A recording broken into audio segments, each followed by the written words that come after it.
అరవింద సమేత దేవరికి మధ్య సోలో హీరోగా సినిమా చేయడానికి 6 ఏళ్లు తీసుకున్నారు జూనియర్ ఎన్టీఆర్. మధ్యలో RRR వచ్చినా అది మల్టీ స్టారర్. తెలుసో తెలియకో అంత గ్యాప్ వచ్చింది. అందుకే ఇకపై సినిమాకు అస్సలు గ్యాప్ ఉండకూడదని ఫిక్స్ అయ్యారు తారక్. అందుకే ఏడాదికి ఒకటి, కుదిరితే 2 అనే పద్ధతిలో అలా వెళ్లిపోతున్నారు. ప్రస్తుతం వార్ 2 సెట్స్ లో బిజీగా ఉన్నారు ఎన్టీఆర్. ముంబైలోనే ఎస్రా స్టూడియోస్ లో ఓ క్రేజీ సాంగ్ ను హృతిక్, తారక్ పై చిత్రీకరిస్తున్నారు దర్శకుడు అయన్ ముఖర్జీ. మార్చిలోనే వార్ 2 షూట్ పూర్తి చేసి ప్రశాంత్ నీల్ డ్రాగన్ సెట్స్ లో జాయిన్ కానున్నారు ఎన్టీఆర్. ఈ చిత్ర షూటింగ్ ఇప్పటికే మొదలైంది. హీరో లేని సీన్స్ చిత్రీకరిస్తున్నారు నీల్. డ్రాగన్ షూటింగ్ నవంబర్ నాటికి పూర్తి కానుంది. సంక్రాంతి 2026కి దీని విడుదల చేయాలని చూస్తున్నారు మేకర్స్. మరోవైపు దేవర 2 స్క్రిప్ట్ పనులు ఈ మధ్య మొదలు పెట్టారు కొరటాల శివ.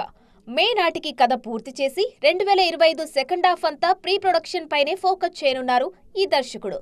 ఈలోపు డ్రాగన్ పూర్తి చేయనున్నారు తారక్.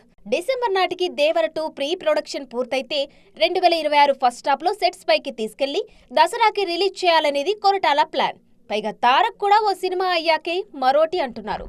అంటే 2026 సంక్రాంతికి డ్రాగన్, దసరాకు దేవర 2తో రావడం దాదాపు ఖాయం. 2010లోనూ సంక్రాంతికి అదుర్స్, దసరాకు బృందావనంతో వచ్చి హిట్ కొట్టారు తారక్.